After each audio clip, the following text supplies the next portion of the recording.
Hi everyone, it's Wayne here, also known as the Plantaholic, and today it's a blustery day, March winds with April showers. Luckily I have a new plant delivery delivered today, so I'll be putting those up in my shed. Okay, so I'm in the warm and dry and out of the wind in my shed now. So I've just opened my box of plants that I've just received from Farmer O'Gracie today. And you can see I've got quite a few plants in here in this box, beautifully packaged. So I've got Canna Monique and Hosta Rainforest Sunrise, some Caladiums, Cranberry Star and Festivia. I've also got some Colocasias, elephant's ears. This one's a lower. I've also got Mojito with lovely speckled foliage. Black Magic, obviously gorgeous black foliage. Caladium Rosebud, which is pinky red. Colocasia Hawaiian Punch, which is obviously very well known in the US but quite new to Europe. Spring Fling,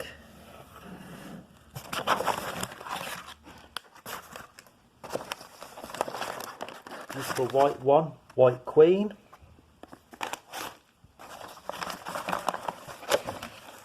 I've got Alocasia Odora,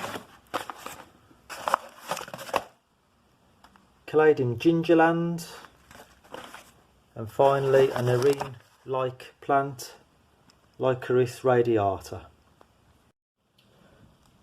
So this beautiful hosta here is fantastic quality. As you can see, it's got fantastic root system and a real healthy crown. It's in peat-free compost, which is always great.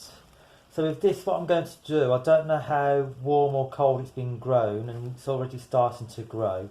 So what I'm going to do, I'm going to pot it up in a pot and then keep it in my shed, which is frost free but cold, for about a week or so before moving it outside into the garden, just to acclimatise it really. I'm just going to put a bit of this peat free compost in the bottom of the pot, poke that round in all the roots round in the pot, centralise the crown, and then put this peat free compost, which looks coir based to me, so coconut fibre based, in the bottom of the pot.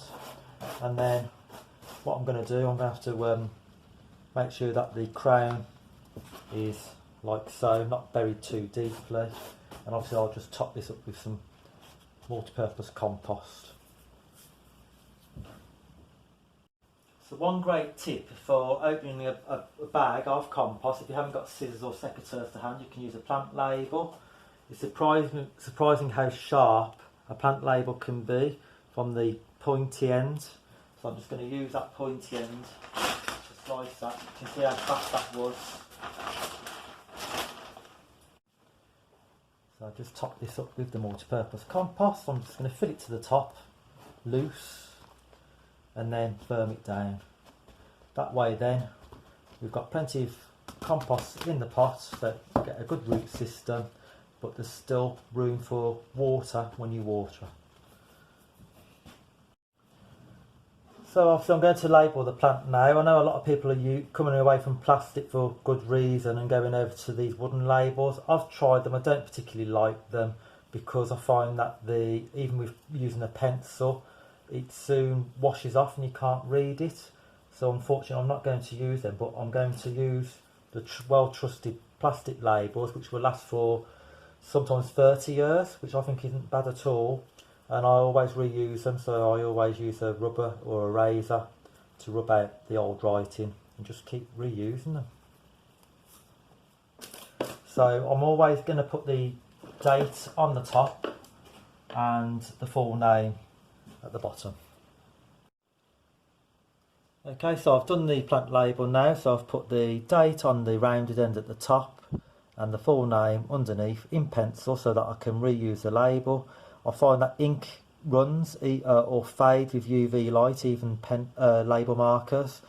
I always write on the rounded end because obviously the pointed end goes into the compost and obviously it gets buried. So I'm going to give this a good water now, outside, let it drain, and then bring it in the shed for a week, like I say, to acclimatise before putting it outside in the garden in a week's time. Right, so here I've got a Caladium rosebud, so you can see that it's well packaged in some sawdust here. So I'm going to recycle the bag and the sawdust into compost, add it to my compost bin. So you can see the tuber of the Caladium there. You can see that's the growing point there, so that needs to be facing upwards, of course. And then the bottom where it's quite flat, that needs to be at the base, so it needs to be planted that way up. Okay, so this size pot is about ideal, it's nice and shallow. I don't want to overpot it at this stage. I'm going to put some compost in the base, check it for size. It needs to go a little bit higher than that. It needs to be a little bit proud, slightly proud. So I'll just put a little bit more in, like so. Feed up to the top and then firm it down. And so it's very shallow under the compost, so you can barely see it poking out the top. That's about right. I'm going to obviously label and water that, and I'm going to put all of these in my heated propagator because they're not hardy. I need warmth and humidity to get them going. And what I'll do, when they're growing well, I'll probably move them into the house in April time. And then if the weather's warm enough in May, I'll put them outside in a shady spot in the summer, sort of very end of May, if not early June. If I think it's cold, obviously I'll keep them in the house for a little bit longer. So I've got my canna here, canna rhizome, good size. This is canna monique. It's got foliage a bit like Tropicana in that it's got red, yellow and green striped foliage, but the flowers are paler than Tropicana. They're a lovely pale peachy apricot colour. So I'm going to do this very similar to what I did with the hosta, but I'll use probably a tray or shallow pot and lay it down like so, horizontally, and I'll put it in my propagator with some basal heat. Of course, it's too early to put these outside in the UK at the moment, in the middle of March, so I'll get it going in the propagator with some bottom heat, and you can see the eye there where it will grow its new shoot. So here's the canna monique planted in a shallow tray with the eye showing through the compost and labelled up and well watered. I'm going to place it into my Vitapod propagator with bottom heat to get it well rooted. It's currently heated at about 23 degrees, so which it's saying at the moment, more or less. Now, for those of you who've watched my videos before, about a month ago you would have seen that my grow lights stopped working. The bulbs only last for 2 years. It did unfortunately take about a month for them to arrive in the post, and I have lost a few of my seedlings, so I won't make that mistake again.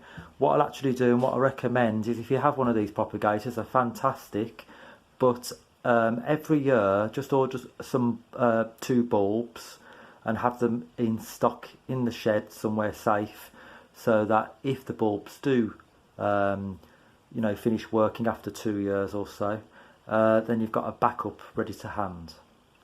Okay, so I've done a few plants now, I better get on with the rest. I hope you've enjoyed this week's video. If you've got any questions or comments to make, please make sure you do in the comments below, and I'll see you guys next week. Thanks for watching, bye.